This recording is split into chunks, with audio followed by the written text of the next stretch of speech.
Hey guys, I'm Adam. I'm Ryan. And this is Two Neighbors. Ryan, do we have some oversimplification today? We do. All right guys, back with some more Oversimplified. I have to admit, totally addicted to it now. Yeah. Absolutely love it. I love like the comedy aspect, but also education, learning, and history, and I'm totally into that. I hope some of you guys are too. This one is called The War of the Bucket. So I have no idea what this is about. Yeah, neither, but we're gonna learn, right? All right, let's learn. So we're gonna, another oversimplified War of the Bucket. All right, folks, gather round. I've got some good news and some bad news. Did you say good news and glad news? No, I said good news and bad news. Very bad news. Word on the street is there's going to be a horrible plague coming in from Central Asia in the next couple decades that'll wipe out half of Europe. What's the good news? Do you have a cure? Please say you have a cure. No. Even better. The good news is we've got a new bucket for this city well.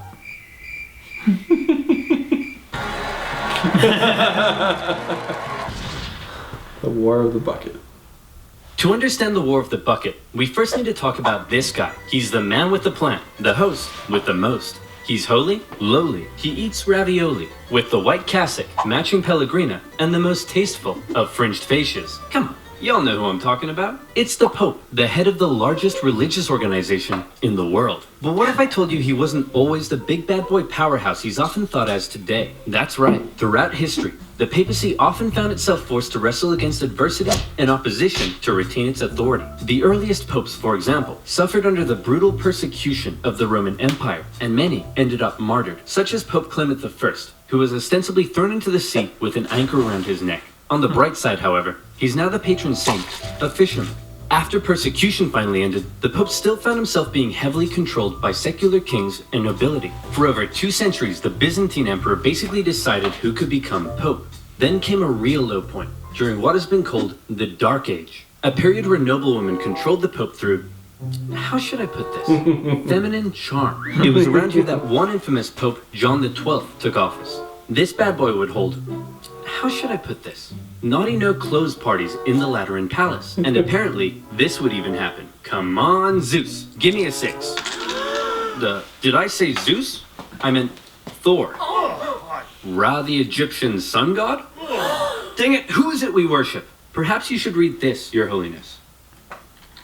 In the beginning, God created the heavens and the earth? Wow, this is wild! Pope John XII eventually died exactly how he lived, caught in the act by an irate husband who picked the Pope up and chucked him out the window. Oh. The point I'm trying to make here is that often the Pope was a very weak and corruptible figure and was regularly used and controlled by secular leaders as a tool to increase their own power and influence. And there was certainly an element of that in the year 800, when the Pope and the Kingdom of the Franks were good BFFs, and King of the Franks, Charlemagne, was like, hey man, being King of the Franks is nice and all, but I want more legitimacy, and also to become the continuation of the Roman Empire. So what say in return for my protection, you crown me Emperor so everyone will respect me more? Sure thing, pal. We'll hold the ceremony tomorrow. Charlemagne, King of the Franks, I hereby crown you Emperor of the West.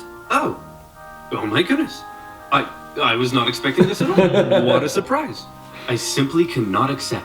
Oh, okay then. I guess I'll just put this back over here. Give me that. Charlemagne's crowning as emperor was certainly an historic moment, but it also created a bit of an interesting problem. It set the precedent that from here on out, only the Pope could crown an emperor. But the Pope was also very much under the influence and control of Charlemagne. So who really held the power here?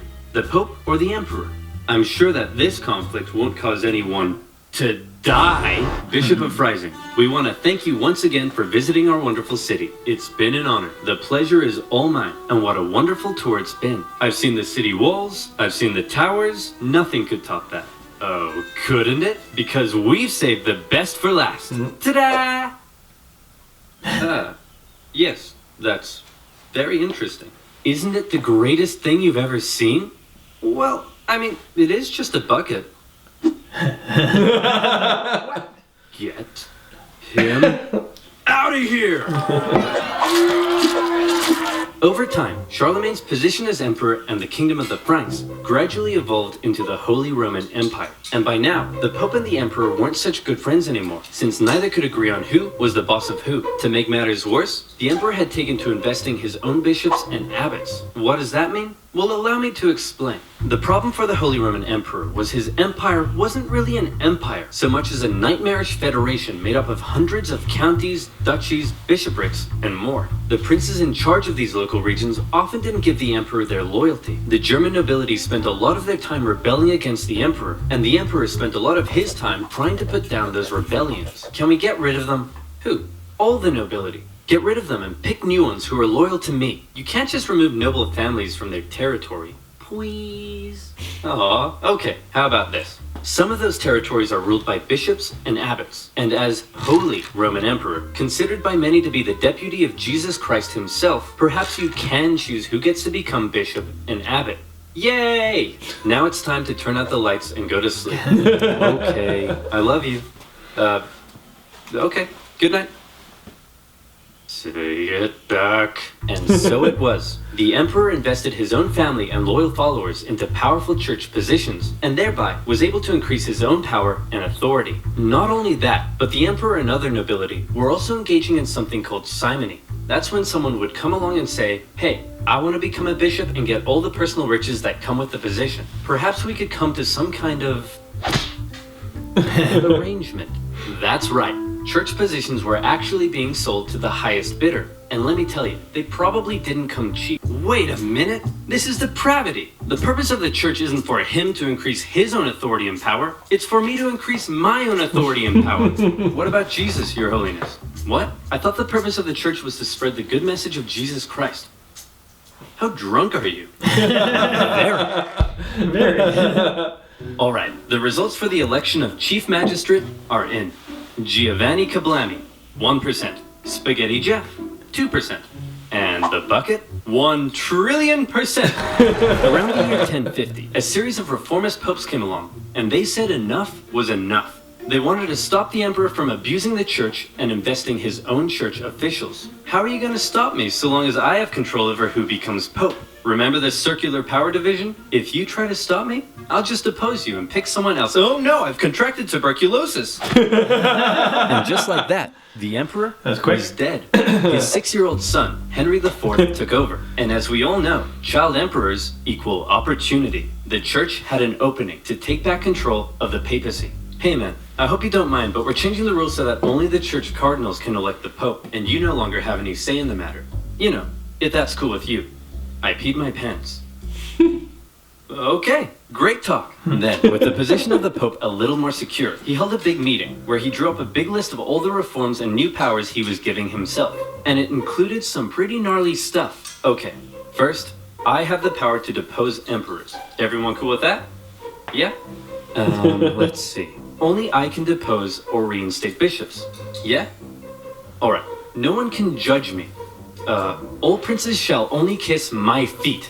Only my name shall be spoken in the churches. My name is the only name in the world. Okay, I think you're done. These were all some pretty radical powers the Pope was giving himself. And with these reforms, the Pope was basically telling the Emperor, you no longer have the right to choose your own bishops and abbots. Only I can do that. When the Emperor, now a full-grown man, heard the news, he was furious. What? This is madness! Who does this guy think he is? I'm the Emperor, for goodness sake. He can't tell me what to do. I'll invest my own bishops and abbots if I want to, and this rapscallion can go right to heck! I peed my pants again! The whole conflict escalated when Henry IV went to the Pope and said, hey, guess what, sucker? You're deposed. Oh? Wait a minute? I'm the Pope! You can't depose me! You're deposed!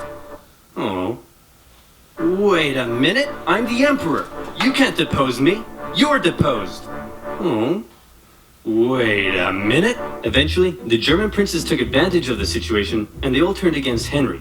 Henry was forced to apologize to the Pope, and the whole thing ended there.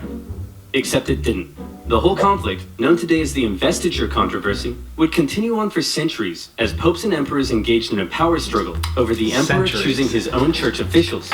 The overall result of this conflict is very intricate and full of complexities, but in general, the Pope was able to increase his authority. Great news, Your Holiness. Your influence is on the rise throughout civilized Europe, except for this one city in northern Italy. Really? What's going on there? As for the emperor, he found his realm thrown into further chaos and civil war, as the local princes continued to increase their own power and independence. This was most notably the case in northern Italy. Separated from the rest of the Holy Roman Empire by the Alps, the emperor's influence and control over Italy had often been questionable. In the current chaos, these Italian city-states began operating almost entirely independently. Their practical independence was further solidified when Emperor Frederick Barbarossa came down in 1176 to try to reassert his control. The cities formed an alliance, and with the Pope's support, they kicked the emperor right back to Germany. "Hooray," said the Italian city-states. "We did it! We're the best of friends." And then they immediately began attacking each other. Why? Well, this whole Pope versus Emperor thing, in Italy at least, had infiltrated society to its very core. Across Italy, families and cities were torn between two opposing sides. On one side, the Guelphs, who supported the Pope's cause. On the other, the Ghibellines, who supported the Emperor. These two sides struggled for control as Guelph cities battled against Ghibelline ones. As usual, personal interest played a pretty big role, as pro-Pope Guelph cities tended to be rich mercantile ones who didn't like the Emperor's taxes. Emperors supporting Ghibellines, on the other hand, were often agricultural, where the expanding papal estates were a larger threat. These cities would sometimes even switch sides depending who was in charge and their ever-changing personal interests. In some cities, brutal fighting broke out in the streets as opposing families fought for control. At times, the conflict became so tribal that the differences between the two sides were just downright silly. "My love, I can't bear it. We must be together." But how can we?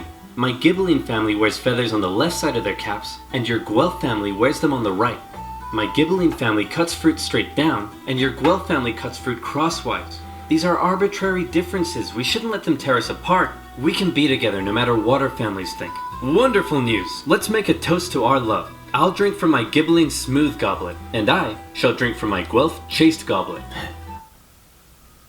Get out of my sight, you dirty Pope-loving wench. Two city-states in particular that got caught in a long-standing rivalry was the Emperor supporting Modena and the Pope supporting, bucket-loving, Bologna. These two cities had bad blood between them, as they had already fought against each other on a number of occasions. In 1249, the two sides took part in the Battle of Fasolta, after which the victorious Bolognese launched a live donkey into Modena to humiliate them. For decades after that, the two sides would occasionally take little day trips into each other's territory and mess things about. Imagine loading in that the thing up. fateful year of 1325, the Bolognese went on one such trip and laid waste to some farmland. The ruler of Modena, Passerino de Bonacolsi, was having none of it. The Bolognese had two major forts protecting their city in the southwest, so Passerino, in retaliation, decided to take an army down and lay siege to one of them. "Hey, you dirty Bolognese jerks! You think you can raid our farmlands? Come out here and face me like a man." "Hey man, what's up? I've just come out to let you know that there's no need to siege us because..." "Whoa, hey man, chill out. I'm trying to tell you..." "Whoa, stop doing that. I'm trying to tell you I'm actually secretly sympathetic to the imperial cause and I want to willingly hand the fort over to you." "Oh, cool. Okay. Dude, what was that for?" "For betraying your people. And this is for joining mine." Mwah. The Bolognese were pretty unhappy to lose one of their main defensive forts, but to make matters worse, then this happened. "Hey, wait a minute. Where's the bucket? Oh no, it's gone. Those Modenese must have taken it. We'll make them pay. This is unacceptable. They may take our lives, they may take our fort, but they will never take our bucket." "Oh wait, here it is. I found it, guys. It's right here."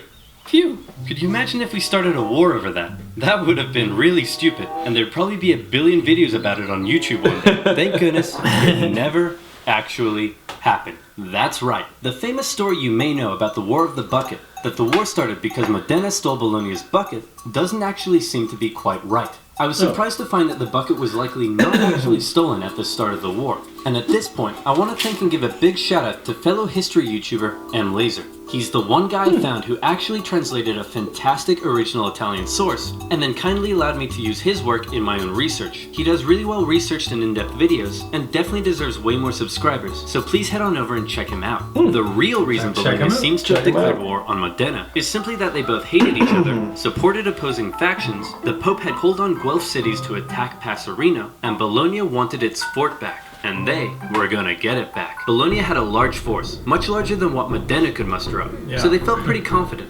They sent half their force to lay siege and take back the fort, and the other half took defensive positions to prevent the Modenese from crossing the river. The smaller Modenese force were struggling to find a place to cross, so one night they were like, Hey guys, look out. We're attacking way up here in the north. Better move your troops. Oh, would you look at that? That was easy. And just like that, the Modenese were across the river. The Bolognese were probably expecting the Modenese to come and break their siege, but instead, the Modenese went for the second fort at Zappolino. Bologna couldn't afford to lose both of its defensive forts, so the entire Bolognese force moved to take defensive positions at Zappolino. When the Modenese arrived, it was already late in the day, and there were about 2 hours of sunlight left. In most medieval battles, at this point, both sides would set up a camp, rest for the night, and prepare for battle the next day. But the outnumbered Modenese decided the only way to win was to deal a quick, decisive blow while the Bolognese were still unorganized and unprepared. And that's exactly what they did. They charged at the Bolognese line, and the two sides engaged in fierce combat. Then the sneaky Modenese pulled what must be the most predictable,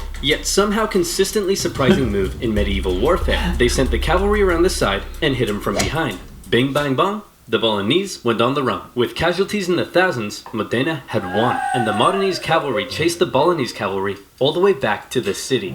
After Modena's victory, they went on a tour of the Bolognese countryside, burning some stuff down along the way. When they reached the city itself, instead of laying siege, they set up a camp and basically held a massive party for 3 days.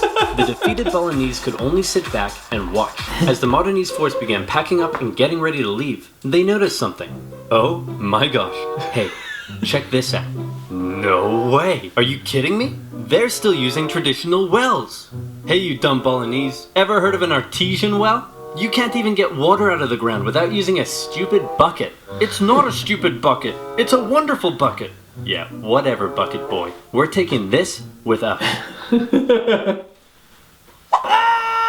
So Modena stole Bologna's bucket and put it up on display in their cathedral, eventually moving it to the city hall, where it remains on display to this day. Are you kidding? The Wow. two cities came to a peace settlement a few months later. Bologna would have to pay heavy war reparations, and in exchange, Modena would return all conquered territories. Modena kept the bucket. Despite being one of the bloodiest battles in medieval Italian history, it didn't really change anything, except now Modena had Bologna's bucket. As for the larger power struggle between the Pope and the Holy Roman Emperor, that would continue on for some time and played a part in many major events of medieval history, such as the Crusades, the Protestant Reformation, eventually leading to the general separation of church and state we see in Europe today. So there you have it. We learnt about the Pope and the Holy Roman Emperor, the Investiture Controversy, and finally, the War of the Bucket. It's been a long day, and it's time to turn out the lights and go to sleep. Okay, I love you. Okay, good night. Say it back! Alright. Wow. Interesting. Interesting story about a bucket Yeah. in wartime, medieval wartime. If you look through history, I mean, there's all kinds of little things like this that if women were in charge would never happen. I mean, let's be honest here. That's a guy thing. It's like, you know what? We're taking that bucket. That's it. And not only that, we're going to display the bucket in our town. That's it's hilarious. Like, and it's I love that they have the bucket. the bucket is still there. I'm like surprised that like In glass. somebody's like, you know what? It's been long enough, 1,500 years or 1,000 years. We're taking the bucket back. But no. I always find it interesting in like the wartime, medieval time, or even like, you know, in the past 100 years, but like how like they would like go to like meet up and it's like they only had 2 hours left in the day, so Yeah. they just like camp Yeah. and wait. It's like you're at war, but it's like a mutual agreement, like the art of war. It's like Yeah. a respect. So they just like camp out, and then the next day they, you know, it's like starting a game. It's like, all right, we'll meet here back at 10 a.m. We'll get this war Yeah, started. exactly. We'll get going. Bloodshed everywhere. There was a lot of like, you know, like ancient battles and stuff that never actually happened. They would just assemble these like massive armies, but neither one actually wanted to like sacrifice their army because most of them were at war with 43 other people and they didn't want to do it. So it was like posturing, and then like one guy would be like, okay, so like we'll back down this time, and like okay, and they would, you know. I don't know. I thought it was funny. Like, I know Braveheart is like, if you guys, it's not historical at all. It's not historical, but I thought that one of the great lines where the guy says like, "We didn't get dressed up for nothing." I thought was really funny because like, so many times like guys would they get full done up, ready to go to war, and then it'd be like, "No, we're not fighting today." It's like back you go. But just to build up to everyone who has the biggest beep. exactly, yeah, exactly. exactly. But that was cool. Great oversimplified. Yeah, we're definitely gonna do some more oversimplified. You will see more oversimplified as long as this guy keeps making them. We'll be doing them. Yeah, exactly. I want to learn more. Yeah, absolutely. It's fun, and so you're forced to come here and learn. But guys, if you can suggest any videos that are like oversimplified videos that, you know, teach us a little thing here and there, put it down below with the hashtag My request and a URL, and we will do the video. And Ryan, what else should they do? Like, share, and subscribe, guys. It really does help. We're growing now. It's fun. It was cool. I mean, we just decided to do this. Like, let's film some videos, have some fun, and like, that's what we do. Yeah, but it's like it's starting to grow quickly, and that's crazy. But we love it. Thank you guys. Keep it up. Keep it up. Keep sharing. Keep subscribing. Keep liking, and we'll see you next time. Yes, we will. Later, guys.